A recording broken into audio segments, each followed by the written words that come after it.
ஒரு வசனத்தை இந்த தியானத்துக்கு நாம் எடுத்துக்கொள்வோம். ஏசாயாவின் புத்தகம் 60வது அதிகாரம் 2வது வசனம். இதோ இருள் பூமியையும் காரிருள் ஜனங்களையும் மூடும். ஆனாலும் கர்த்தர் உன்மேல் உதிப்பார், அவருடைய மகிமை உன்மேல் காணப்படும். இருள் பூமியையும் காரிருள் ஜனங்களையும் மூடும், ஆனாலும் உன்மேல் கர்த்தர் உதிப்பார், அவருடைய மகிமை உன்மேல் காணப்படும். Praise the Lord. ஹல்லேலூயா. பக்கத்துல பாத்தீங்கன்னா நிலம் இருக்கிறது. இந்த நிலம் சில சமயங்களில் நெல் பயிர் நட்டு நல்ல அமோகமா என்ன பண்ணும், விளையும். சில சமயங்களில் வெயில் அதிகமாக தாக்கும் பொழுது அது என்ன பண்ணிடும், காஞ்சி போயிடும். சில சமயத்தில் மழை நிறைய பெய்யும் பொழுது அது என்ன பண்ணிடுது, அழுகி போயிடுது. அது அழுகி போயிட்டதுனால அடுத்த வருஷம் பயிர் பண்ணாமல் இருக்காங்களா, பண்றாங்களா பண்ணலையா? காஞ்சி போயிடுச்சுன்னு விட்டுட்டாங்களா? திருப்பி என்ன பண்றாங்க, பண்ண பண்ண பண்ண அது 1, 10, 30, 60, 100 பலனை கொடுக்கும். ஒன்று என்ன பண்ண 10, 30, 60, 100 பலன் கொடுக்கும். அதுபோல நாமும் ஆண்டவரை பற்றி கொள்வோமானால் விடாப்பிடியாக நம்மை அவர் தலை தோங்க செய்கிற தெய்வம், நம்மை உயிர்ப்பிக்கிறதான தேவன், நம்மை உயர்த்துகிற தேவன். சூரியனும் சந்திரனும் என்ன பண்ணலாமா, சோர்ந்து போகலாம். மின்னுகிற நட்சத்திரமும் குட்டி போகலாம். சுற்றுகிற பூமியும் நின்று போகலாம். அப்படி இருக்கிற சூழ்நிலைகளில் உம்மை நினைக்காமல் துதிக்காமல் வாழ முடியுமா? என் இதயம் துடிக்குமா? அதுன்னு ஒரு பாட்டு இருக்குங்க. அதுக்கு முன்னால் ஒரு பாட்டு இருக்குங்க. இளைய குமாரன் போல் வாழ்ந்து வந்தேன், 2 மனம் கொண்டவனாய் வாழ்ந்து வந்தேன், எருது போல் அகந்தை கொண்டிருந்தேன், பட்ட மரமாய் மாறி போனேன். எருது என்பது அகந்தை நிறைந்தது. எருது போல் அகந்தை கொண்டிருந்தது. அப்படி அந்த அகந்தை கொண்டிருக்கும் பொழுது என்ன மாறிடுறோமா, பட்ட மரமாய் மாறி போய்விடுகிறோம். எனவே ஒரு வேளை நம்ம பட்ட மரமாய் இருந்தாலும் ஈசா என்னும் அடிமரத்தில் இருந்து அவர் துளிர்க்க செய்கிறது. புரியுதா? ஈசா என்னும் அடிமரம் காஞ்சி போயிருந்தாலும் அது வேர்களில் இருந்து ஒரு துளிர் ஆண்டவர் துளிர்க்க செய்வார். உன் சுகவாழ்வு சீக்கிரத்தில் துளிர்க்குமா? உன் சுகவாழ்வு சீக்கிரத்திலே துளிர்க்கும். அதான் வசனம் சொல்கிறது, இதோ இருள் பூமியையும் காரிருள் ஜனங்களையும் மூடும், ஆனால் உன்மேல் கர்த்தர் உதிப்பார், அவருடைய மகிமை உன்மேலே காணப்படும். ஆமென். Price the Lord. ஹல்லேலூயா. செந்து அடிக்கிறோம், அது வாசனை தெரியுதா இல்லையா? பவுடர் அடிக்கிறோம், வாசனை தெரியுதா இல்லையா? எண்ணெய் பூசுறோம், வாசனை தெரியுதா இல்லையா? ஜவ்வாது வைக்கிற வாசனை தெரியுதா இல்லையா? எல்லாம் தெரியுது. சோப்பு போட்டு குளிக்கிறது வாசனை அடிக்குதா இல்லையா? அப்ப தேவன்கிட்ட ஜெபிக்கும் பொழுது அவருடைய மகிமை நம்ம மேல நிச்சயமா காணப்படும். இருள் ஏன் வருகிறது? இந்த இருள் போயிடுச்சுன்னா மகிமை எப்படி நமக்கு காணப்படும்? இருள் பூமியையும் காரிருள் ஜனங்களையும் மூடும், ஆனாலும் உண்மையில் கர்த்தர் உதிப்பார், அவருடைய மகிமை உண்மையிலே காணப்படும். இந்த மகிமை காணப்பட வேண்டுமானால் சோறு வேணும், எனக்கு என்ன பண்ணுவீங்க? சோறு வேணும், என்ன பண்ணுவீங்க? என்ன சமைப்பீங்க?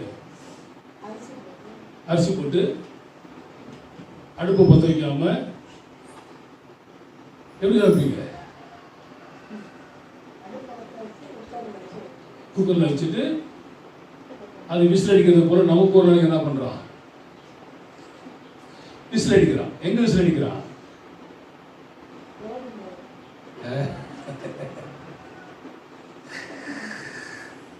சாமியை தூக்கிட்டு போனாலும் அதுதான், செத்து போனவரை தூக்கிட்டு போனாலும் அதுதான். புரிஞ்சுக்கிட்டீங்களா? அதே மூலத்தாலும் பார்த்த கண் இதுக்கு மேலே பார்க்காது, கேட்ட காது இதுக்கு மேலே கேட்காது, பேசின வாய் இதுக்கு மேலே பேசாது. அதனால தான் எல்லாம் இழுத்து வச்சு கட்டிடுறது. அதுக்கு முன்னாலவே வேலை சொல்கிறது, உன் கண்கள் பூத்து போகிறதுக்கு முன்னால், உன்னுடைய முடிகள் பூத்து போகிறதுக்கு முன்னாடி, உன்னுடைய நரம்புகள் தளர்ச்சியாகிறதுக்கு முன்னாடி நீ கர்த்தரை பற்றிக்கொள். பேசலாம். உன் வாழ்வு பிரயாசத்தில் உன் சிருஷ்டிகரை நினை. இந்த வசனம் இருள் பூமியையும் காரில் ஜனங்களையும் மூடும், ஆனால் உண்மையில் கர்த்தர் உதிப்பார், அவருடைய மகிமை உண்மையிலே காணப்படும். அப்படி மகிமை நம்மில் காணப்பட வேண்டுமானால் அதுக்கு வேதம் என்ன சொல்லுகிறது? 50வது சங்கீதம் 23வது வசனம். ஸ்தோத்திர பலியிடுகிறவன் என்னை மகிமைப்படுத்துகிறான். தன் வழியை செவ்வைப்படுத்துகிறவனுக்கு தேவனுடைய ரட்சிப்பை வெளிப்படுத்துவேன் என்று சொல்லி இருக்கிறார். தேவன் தன்னுடைய ரட்சிப்பை வெளிப்படுத்துவேன் என்று சொல்லி இருக்கிறார்.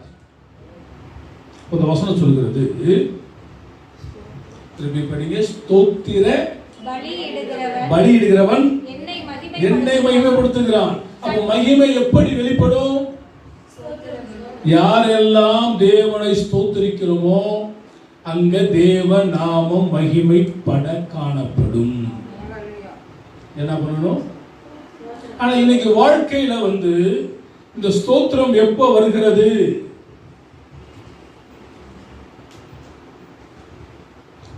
நம்ம நல்லா இருந்தா ஸ்தோத்திரம் வந்துகிட்டே இருக்குது. பேசலா உண்மை இல்லையா? நல்லா இருக்க இருக்க என்ன வருது? ஸ்தோத்திரம் வருது. பேசலா புரியுதா? புரியுதா? நம்ம நல்லா இருக்கிறோம்னா என்ன வருது?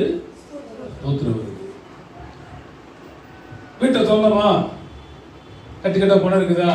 ஆண்டவரே உங்களுக்கு, ஆண்டவரே உங்களுக்கு அரிசி திறந்து பார்க்குறீங்க, அரிசி இல்லை. பருப்பு வைக்கிற பாத்திரத்தை இருக்கிறீங்க, பருப்பு இல்லை. எண்ணெயை பார்க்குறீங்க, எண்ணெய் இல்லை. இப்ப என்ன வருது? ஆத்திரம். எங்க வரும் தோத்திரம்? ஆத்திரம் தான் வரும். எடுத்து அடிச்சதான்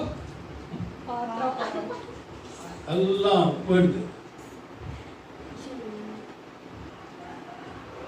வாழ்க்கையில் இன்னைக்கு 2-3 நாளைக்கு முன்னால ஒரு அம்மா வச்சு ஓன்னு அழுகுது. ஒப்பாரி இருக்குது செத்த வீட்டில் மாதிரி. எதுக்குன்னு கேட்டீங்கன்னா 70,000 ரூபாய் காசுக்காக. எவ்வளவுக்கு? 70,000 வயசு. இப்போ இது அப்படி அல்ல. வாழ்க்கை என்பது, ஸ்தோத்திரம் என்பது கர்த்தர் கொடுத்தாலும் அவருக்கு ஸ்தோத்திரம் சொல்லணும், கர்த்தர் எடுத்தாலும் கர்த்தருக்கு ஸ்தோத்திரம் சொல்லணும். பேசலாம் பேசலாம். இப்படி நம்ம ஒரு வாழ்க்கை வாழும் பொழுது நம்ம கைகளின் பிரயாசத்தை அவர் ஆசீர்வதிப்பார். உனக்கு பாக்கியம் நன்மையும்.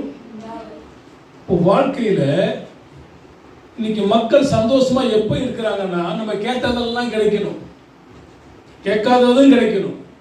அப்ப வாழ்க்கையில ஆண்டவருக்கு ஸ்தோத்திரம். ஐயா, இப்படியாப்பட்டதான ஒரு வாழ்க்கை வாழ்வது கிறிஸ்தவ வாழ்க்கை இல்லை. புரிஞ்சுக்கணும். கிறிஸ்தவ வாழ்க்கை என்பது ஒண்ணுமே இல்லாத நமக்கு கர்த்தர் கொடி கொடியா கொடுப்பார். கொடி கொடியா கொடுத்தவர் மொத்தத்தை எடுத்துக்குவார். மொத்தத்தையும் எடுத்தாலும் கர்த்தருக்காக வாழணும். இதுக்கு பேர் தான் கிறிஸ்தவ வாழ்க்கை.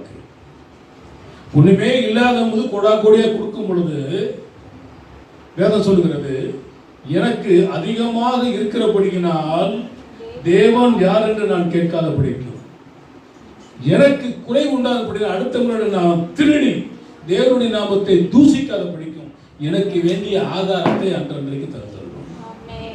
அதுதான் பரமண்டலங்கள் ஜெபம். பரமண்டலங்களில் இருக்கிற எங்கள் பிதாவே, எங்களுக்கு வேண்டிய ஆகாரத்தை. ஆமா, மறுநாள் சேர்த்து வச்சா என்ன ஆகும்? புழுவா மாறி போகும். ஆனா 6வது நாள் சேர்த்து வச்சா என்ன ஆகாது? புழுவா மாறாது. ஏன்னு கேட்டா 6 நாள் வேலை செய்து 7வது நாள் ஆண்டவர் ஓய்ந்திருந்தார். 7வது நாளுக்கு வேண்டியதை 6வது நாளை கர்த்தர் கொடுத்துட்டாரு. அதுல புழு வைக்கல. பேசலாம். நீங்க நான் யாரு உங்களை பார்த்து கர்த்தர் சொல்றா, பூச்சி என் புழு தான் தலைக்கிறார். யாக்கோபு என்னும் சிறு பூச்சியே நீ ஒன்றுக்கும் கவலைப்படாதே. படிருக்காங்களா? சிறு பூச்சியே, புழுவை தான் உங்களுடைய என்னையும் கர்த்தர் அழைக்கிறார். இருள் பூமியையும் காரிருள் ஜனங்களையும் மூடும், ஆனாலும் உண்மையில் கர்த்தர் உதிப்பார், அவருடைய மகிமை உண்மையில அப்படி காணப்பட வேண்டுமானால் அந்த வசனம் சொல்லுகிறது, நீ என்ன பண்ணுங்க? ஸ்தோத்திர பலியிடுகிறவன் என்னை மகிமைப்படுத்துகிறான். அவன் மகிமைப்படுத்த வேண்டுமானால் அவர் என்ன பண்ணி கொண்டு இருக்க வேண்டும்? அவர் என்ன படுத்தி கொண்டே இருக்க வேண்டும்? ஸ்தோத்திரம். அதுதான் யோபு சொன்னார். கர்த்தர் கொடுத்தார், கர்த்தர் எடுத்தார், கர்த்தருடைய நாமத்துக்கு ஸ்தோத்திரம். சாட்சி நம்ம கேட்டோம். எனக்கு ஒரு நல்ல கணவரை கர்த்தர் கொடுத்தார்.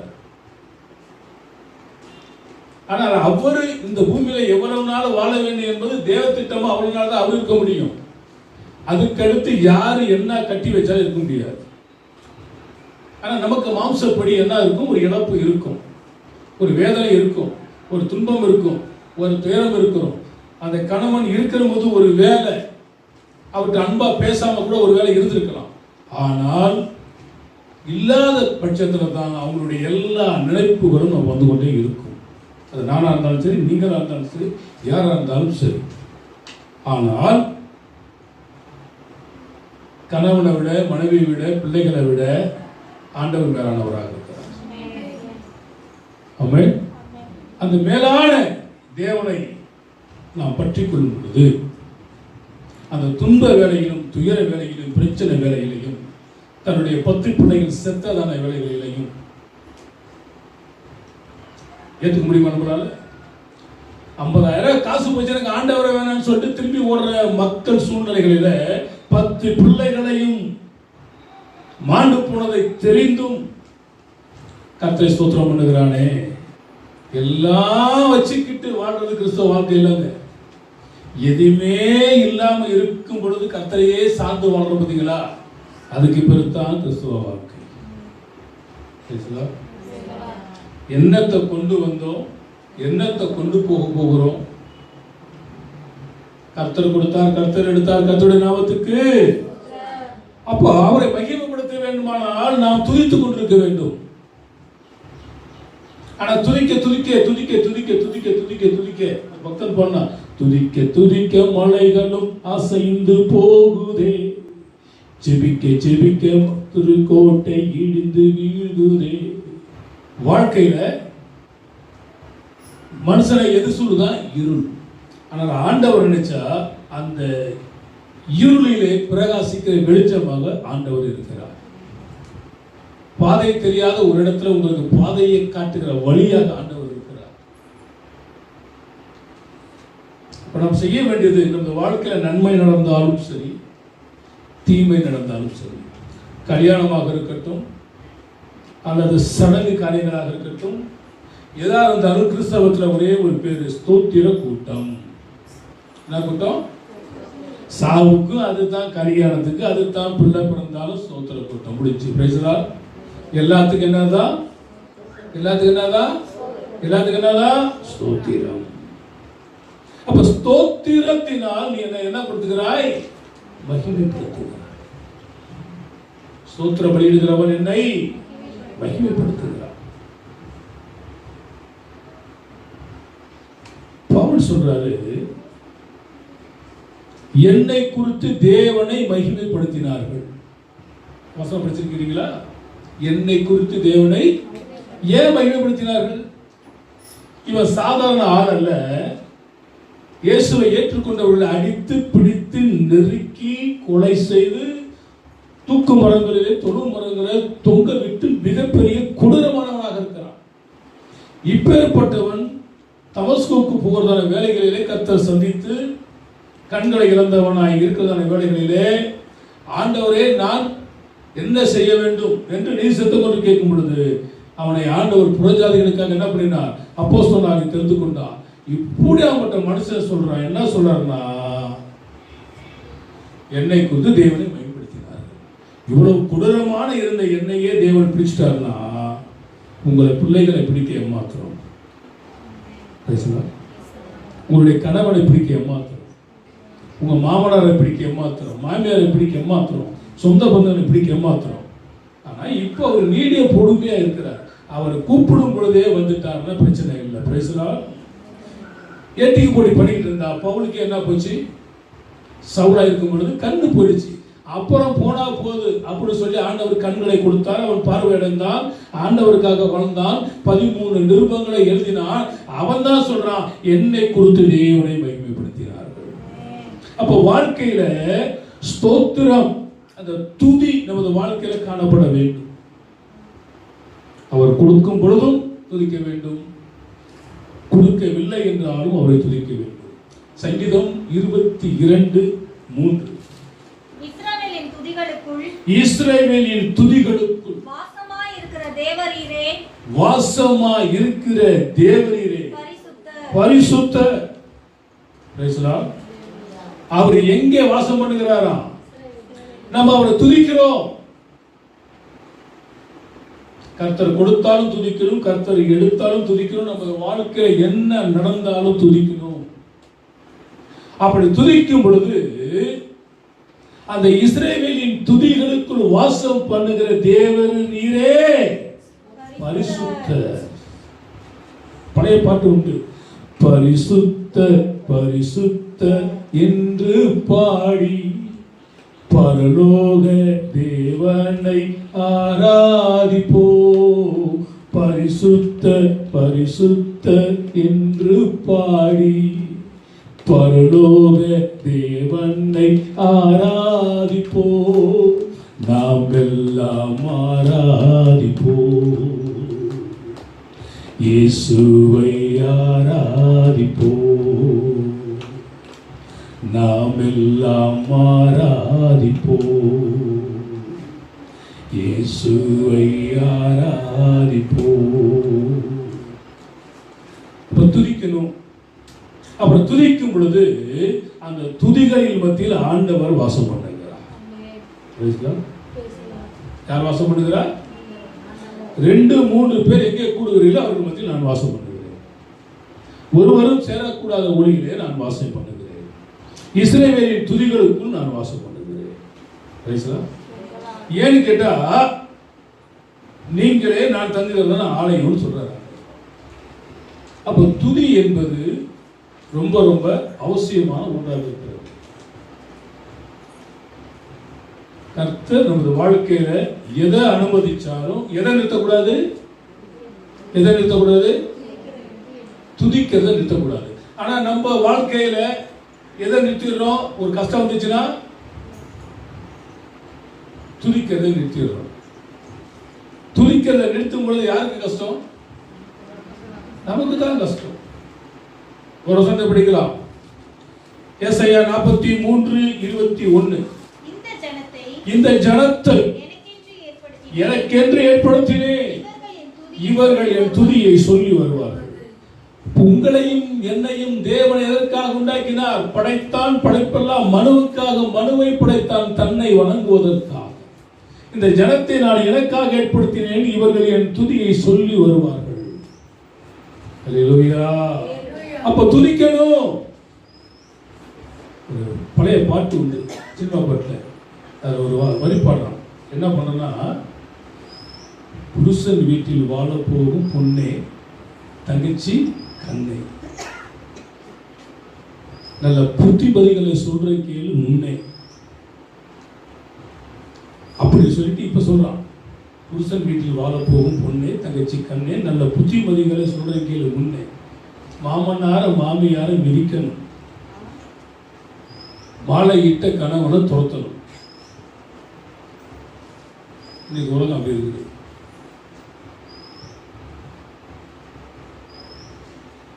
நிறைய குடும்பங்களும் ஆக்டிங்ல வாழ்ந்துட்டு இருக்கு. சமாதானம் கிடையாது, சந்தோஷம் கிடையாது. கல்யாணத்துக்கு கூட 2 பேரும் ஒன்றா போகிறாங்க, பந்தியில் ஒன்றா போய் சாப்பிட்றாங்க, ஒன்றா மொய் கொடுக்குறாங்க, ஃபோட்டோவுக்கு போஸ்ட் கொடுக்குறாங்க, வந்துடுறாங்க. இவங்க ஒரு ரூமுக்கு போயிடுறாங்க, இவங்க ஒரு ரூமுக்கு போயிடுறாங்க. இவங்க ஒரு சமையல், இவங்க ஒரு சமையல். கிறிஸ்தவ வாழ்க்கை இப்படி நிறைய வாழ்ந்துட்டு இருக்கு. வேத சொல்லுகிறது 2 பேரும் ஒரே மாம்சமாக இருக்கிறார்கள்.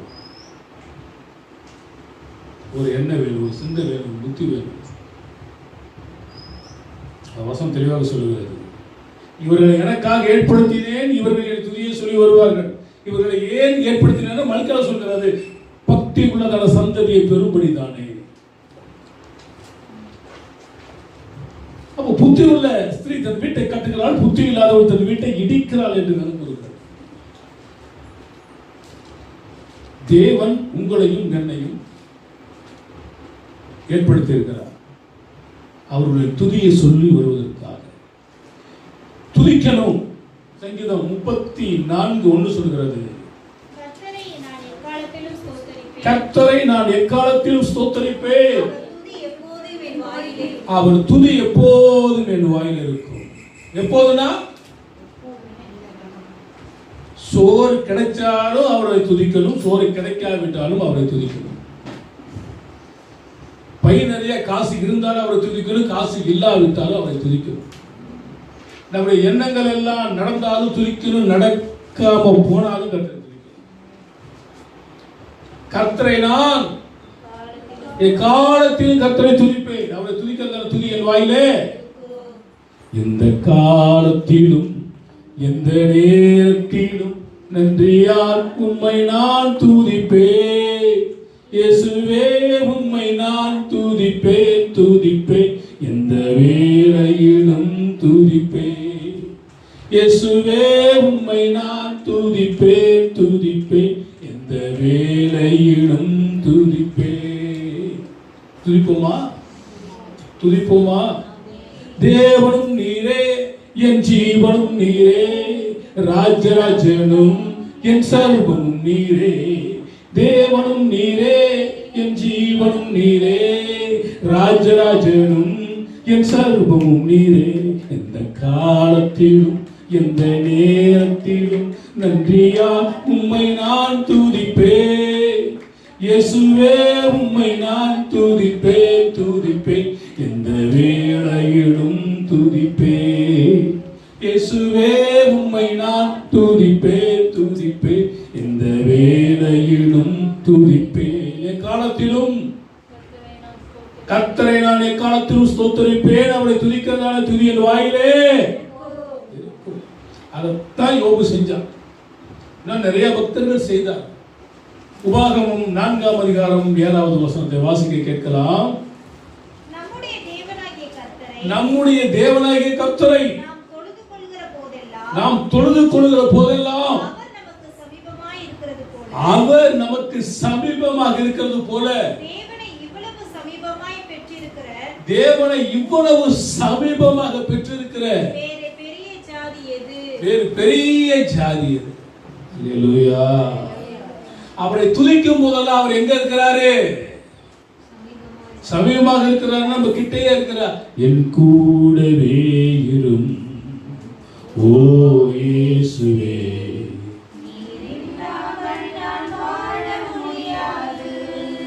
இப்போ அந்த பக்தனை அப்படி பாடிட்டார்.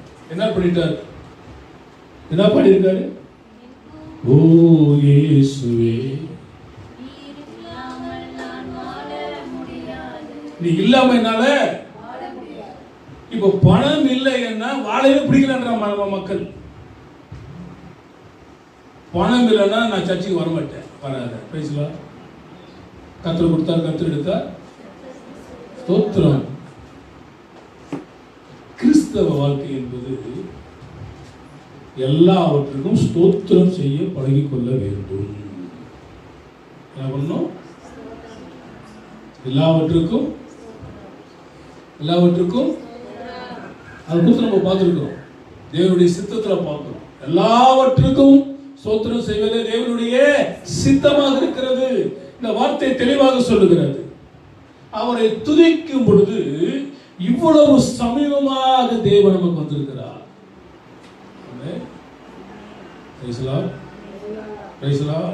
ஜனங்கள்லாம் முறுமுறுத்தார்கள். வாசித்ததான அந்த சங்கீத பகுதி நீங்க முழுவதும் வாசித்து பார்த்தீங்கன்னா அது எகிப்திலிருந்து நடந்ததான அந்த காரியங்கள் எல்லாம் அது எழுதப்பட்டிருக்கும். அந்த சங்கீதங்கள் அவர் எழுதும்போது சொல்றாரு,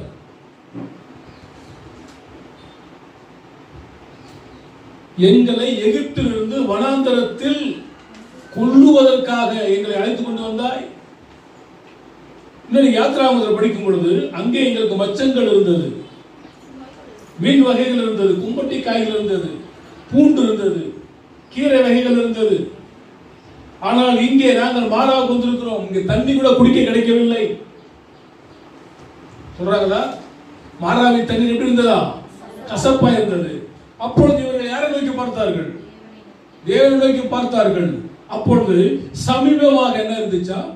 ஒரு மரம். சமீபத்தில் இருந்த ஒரு மரத்தை அதனுடைய கிளையை வெட்டிப்படும் பொழுது மாறாவின் தண்ணீர் மதுரமாய் மாறிச்சு. அப்போ தேவனை துதிக்கும் பொழுது இவ்வளவு சமீபமாய் அவரை பெற்ற ஜனங்கள் வேறு யாரு? நம்ம தான். அதை பேதர் எழுதும் பொழுது அந்த மரம் சிலுவை மரம் என்று குறிப்பிடுகிறார். அந்த சமீபமாக இருந்த மரம் சிலுவை மரம். இப்ப ஆண்டவர் நம்ம சமீபமாக இருக்கிறார், நம்ம துதிகளிலே வாசம் பண்ணுகிறார், நம்மோடு கூட இருக்கிறார். உலகத்தின் முடிவு வரை சதா காலம் நான் உங்களோடு கூட இருக்கிறேன், நான் உன்னை விட்டு விலகுவதும் இல்லை, உன்னை கைவிடுவதும் இல்லை. இஸ்ரவேலே, நான் உன்னை மறந்தால் என் வலது கையின் தொழிலை மறப்பதாக. நீ என்னால் ஒரு பாட்டு உண்டு, நீ என்னால் மறக்கப்படுவதில்லை, நீ என்னால் கைவிடப்படுவது இல்லை. அப்ப ஆண்டவர் உங்களையும் என்னையும் ஒருபோதும் என்ன பண்றவர் அல்ல, மறக்கிற தேவன் அல்ல. நம்ம என்ன பண்ணிடுறோம்?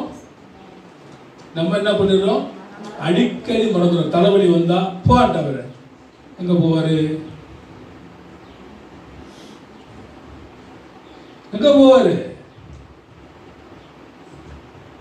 எனக்கு ஆண்டவரோட சண்டை போட்டுட்டேன். இல்லை வெட்டு முயற்சி சண்டை போட்டியா? இல்லை அறுவடை எடுத்து சண்டை போட்டியா? கேட்கறதுக்கு பேச நல்லா இருக்குங்க. நடைமுறைக்கு ஒத்து வருமா? நடைமுறைக்கு ஒத்து வர்றது ஒன்னே ஒண்ணுதான். வார்த்தை என்னும் வாழ ஏந்தி கர்த்தருடைய சமூகத்துல காத்திருந்து ஆவிக்குரியபடி கர்த்தர்ட்ட போராடணும், சாத்தான்ட்ட யுத்தம் பண்ணணும். இதுதான். ஆண்டவரை நேருக்கு நேரா பார்க்கறதோ, அவர்கிட்ட போய் சண்டை போடுறதோ, அவரை போய் நீ உன் வாயை நீ திட்டிட்டு வேண்டியதான். உலகத்தில் ஒரு பழமொழி உண்டு, சூரியனை பார்த்து நாய் குடிச்சா யாருக்கு வாய் வலிக்கும்? நம்ம ஆண்டவர் பார்த்து வல்லு வல்லு வல்லு வல்லுன்னு இருந்தோம்னா அவரு என்ன, சரி போற அவரு ஏன் ஒன்னே ஒன்று புரிஞ்சுக்கீங்க, நீங்க ஜெபிக்கிறீங்களோ உங்க பிள்ளை நல்லவனோ கெட்டவனோ, நீங்க பெத்ததுக்காக நீங்க என்ன பண்றீங்க? சோறு போடுறீங்க, அப்புறம் துணிமணி எடுத்து கொடுக்குறீங்க, அவனை படிக்க வைக்கிறீங்க, ஏதோ பண்ணிட்டு இருக்கிறீங்க. உலக பிரகாரமான உங்கள் தகப்பனே உங்களுக்கு நல்ல ஈவுகளை கொடுக்க அறிந்திருக்கும் பொழுது நம்மளை விட்டுருவாரா? ஒருத்தர் எழுதுறாரு, கருவில் கண்டவர் தெருவில் விடுவார். நல்ல பாயிண்ட், அருமையான பாயிண்ட். கருவில் உன கண்டவர் தெருவில் விடுவாரா? விட மாட்டார். ஆனா அந்த மாதிரி போயிடக்கூடாது என்பதற்காகத்தான் பெத்தவங்க பிள்ளைகள்கிட்ட சொல்லி ஆலயத்துக்கு வாங்கன்னு சொல்றது. பேசலாம் வார்த்தை சொல்கிறது. அப்படி துதிகளின் மத்தியில வாசம் பண்ணுகிற இவ்வளவு சமீபமாக இருக்கிறதான இப்படியாப்பட்ட தேவனை பெற்றதான வேற பெரிய ஜாதி எது? யாரு? நம்மதான். ஆமென். அல்லேலூயா, அல்லேலூயா. 115:18 சங்கீதம் 115:18. நானோ இது முதல் என்றென்றைக்கும் கர்த்தரை ஸ்தோத்திரிப்போம். அல்லேலூயா சொல்லுங்க. அங்கே இருக்குது. நாமோ இது முதல் என்றென்றைக்கு கர்த்தரை ஸ்தோத்திரிப்போம். அல்லேலூயா சொல்லுங்க. சொல்லுங்க மொத்தமா சொல்லுங்க. நாமோ இது முதல் என்றென்றைக்கும் கர்த்தரை ஸ்தோத்திரிப்போம். அல்லேலூயா.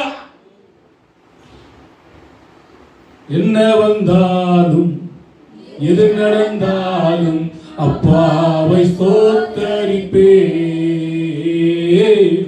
என்ன வந்தாலும் எது நடந்தாலும் அப்பாவை ஸ்தோத்தரிப்பே.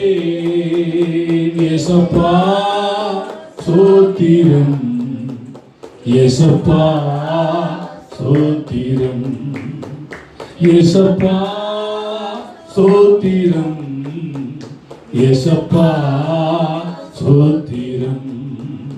கைத்தாளத்தோடும் மத்தாளத்தோடும் அப்பாவை ஸ்தோத்தரிப்பே. கைத்தாளத்தோடும் மத்தாளத்தோடும் அப்பாவை ஸ்தோத்தரிப்பே. ஏசப்பா ஸ்தோத்திரம், ஏசப்பா ஸ்தோத்திரம், ஏசப்பா ஸ்தோத்திரம், ஏசப்பா ஸ்தோத்திரம். நாமோ இது முதல் என்றென்றைக்கும் கர்த்தரை ஸ்தோத்தரிப்போமாக. அல்லேலூயா. Price the Lord. உலகத்துல எத்தனை மொழி இருக்குதோ எல்லா மொழிகளுக்கு ஒரே டிரான்ஸ்லேஷன் தான் அல்லேலூயா. Price the Lord.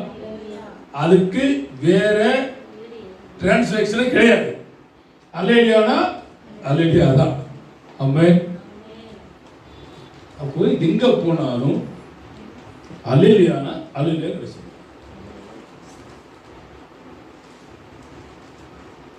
எனக்கு தெரிஞ்சதான ஒரு பாஸ்டர், வெளிநாட்டு ஊழியர், வெளிநாட்டுக்கு அடிக்கடி போறவர் வரவர், ஃப்ளைட்ல வந்துட்டு இருக்கிறாங்க.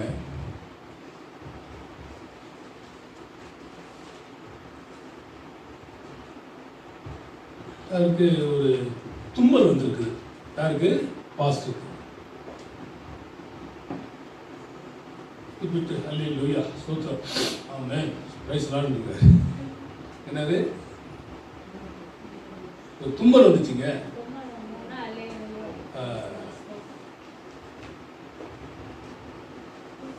இந்த அல்லேலூயா கேட்டதுமே பக்கத்தில் இருக்கிற ஒரு சீட்ல உள்ளவர் மாச சம்பளத்தை வாங்கிட்டு வச்சிருக்கிற யாருக்குடா கொடுக்கறது, எந்த ஊருக்குடா கொடுக்கறது? நடந்த சம்பவம். நீங்க புதுக்கோட்டைக்கெல்லாம் வருவீங்களா? ஞாபகம் இருக்கா? புது பேருக்கு இல்லையா? அதுக்குள்ள அவருக்கு அந்த மாதிரி ஒரு சம்பவம். கிரிக்கெட் வீரர் 25 கோடி ரூபாய் ஒரே செக்ல கொடுத்துருக்கான். நம்ம வாய்ப்பு பண்ணா நல்லா வரும். Price the Lord. அவ்வளவு பணம் கொடுத்துருக்கான். இந்த அல்லேலூயா சொன்னதுமே ஒரு தும்பல் வந்து அல்லேலூயா. இந்த அம்மா வந்து ஃப்ளைட்ல ஏர்ல இருந்து ஆண்டவரே இதை நான் யாருக்கு கொடுக்குறது, யாருக்கு கொடுக்குறது தெரியலையே அப்படின்னு இது ஜோமெண்ட் வர ஆண்டவர் ஒரு தும்மலை கொடுத்து அந்த மாச சம்பளத்தையும் கையில் கொடுத்து அனுப்பியிருக்காரு. எவ்வளவு நல்லது. பேசலாம்.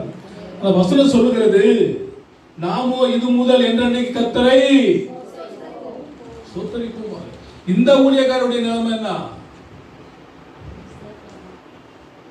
எவ்வளவு சந்தோஷம் இருக்கும். ஃப்ளைட்ல யாராவது அற்புதம் செய்வாங்களா? யோனாவை கடல்ல தூக்கி போட்டாலும் அற்புதம் செய்வாரு. நம்ம மேல படுத்தாலும் கர்த்தர் அற்புதம் செய்வாரு. ஆமென். ஓவரா பேசுனா வெடிக்க வச்சு எத்தனை பேர் வெடிச்சு செத்து போறான். உண்மை இல்லையா? அதனால நாமும் நிதானமா பேசுவோமாக. எலிசாவை மொட்டை தலையானி ஏறிப்போன்னு சொல்லி கேலி பண்ணினபடினால 2 கரடிகளை விட்டு தேவன் கடித்து கொண்டு போட்டார் அத்தனை பேரையும். Price the Lord. உண்மை இல்லையா? உண்மை இல்லையா? அதனால என்னெல்லாம் பேசுறது யோசனை பண்ணி பேசுங்க. Price the Lord. கேட்கதே பேசுங்க. ஏட்டி இப்படி பேசி வம்புல மாட்டிக்கிட்டு அப்புறம் நான் வந்து உங்களுக்கு ஜெபம் பண்ண வேண்டியது வரும். Price the Lord. உங்க உயிரோடு இருப்பதுக்காக ஜெபம் பண்ணணுமா? எப்படி இருந்தாலும் முடிவு பண்ணிக்கணும். அந்த வசனம் சொல்கிறது எல்லாவற்றுக்காக என்ன பண்ணணும்? நம்ம நல்லா இருக்கணுங்க, சந்தோஷமா இருக்கணுங்க, மகிழ்ச்சியா இருக்கணுங்க. அடுத்தவனை திட்டுவதற்கோ குற்றப்படுத்துவதற்கோ நம்ம ஆள் இல்லை. சில சமயத்தில் நம்ம என்ன பண்ணுவோம், வீம்புக்காக சில காரியங்களை பேசிட்டு இருப்போம். ஆனால் வேலை வந்து இப்போ நம்ம விடாப்பிடிய சில காரியங்கள் நம்ம பேசுறோம் என்பது அது வேற விஷயம். சொந்த பந்தத்துக்கிட்டேயோ அல்லது நட்பு ரீதியாகவோ சில காரியங்கள் நம்ம பேசுகிறோம். ஆனால் அது விளையாட்டுக்காக கூட சில காரியங்கள் நடந்துகிட்டு இருக்கும். வேதம் சொல்லுகிறது, நாமோ இது முதல் என்றென்றைக்கும் நீங்க கர்த்தரை மட்டும் ஸ்தோத்திரம் பண்ணிக்கிட்டே இருங்களேன். நன்மையும் கிருபையும் என்னை தொடரும் ஜீவனுள்ள நாட்கள் எல்லாம். நன்மை கிருபையும் நம்மை தொடரும் ஜீவனுள்ள நாட்கள் எல்லாம். எனவே களி கூறுவோம் கர்த்தர் சொன்ன வாக்குத்தத்தம் சொல்லி மகிழ்வோம். களி கூறுவோம் கவலைகள் மறந்து களி கூறுவோம். கட்டி பாடி மகிழ்ந்திருப்போம் கர்த்தர் சமூகத்தில் களி கூறுவோம். அவங்க ஒரு பாட்டு பண்ணாங்க, மகிழ்வோ ஒரு மகிழ்ச்சியும் காணா ஒரு மகிழ்ச்சி. அதுக்கடுத்து பண்ணாங்க என்ன பாட்டு, முன்னால போனாங்க, சந்தோஷம் பொங்குதே சந்தோஷம் என்னில் பொங்குதே. பக்கத்துல மூஞ்சில பாருங்க, சந்தோஷம் பொங்குத ஒன்றும் பொங்கல.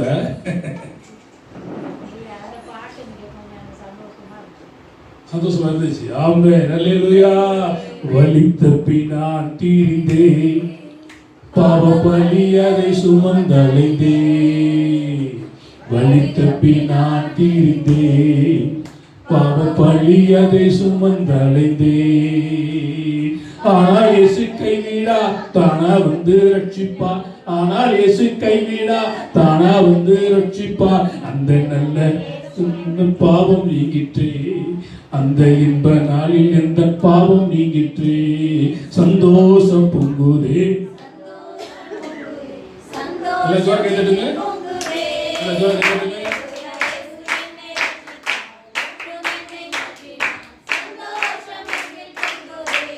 சந்தோஷம் விட பொங்கணுமா?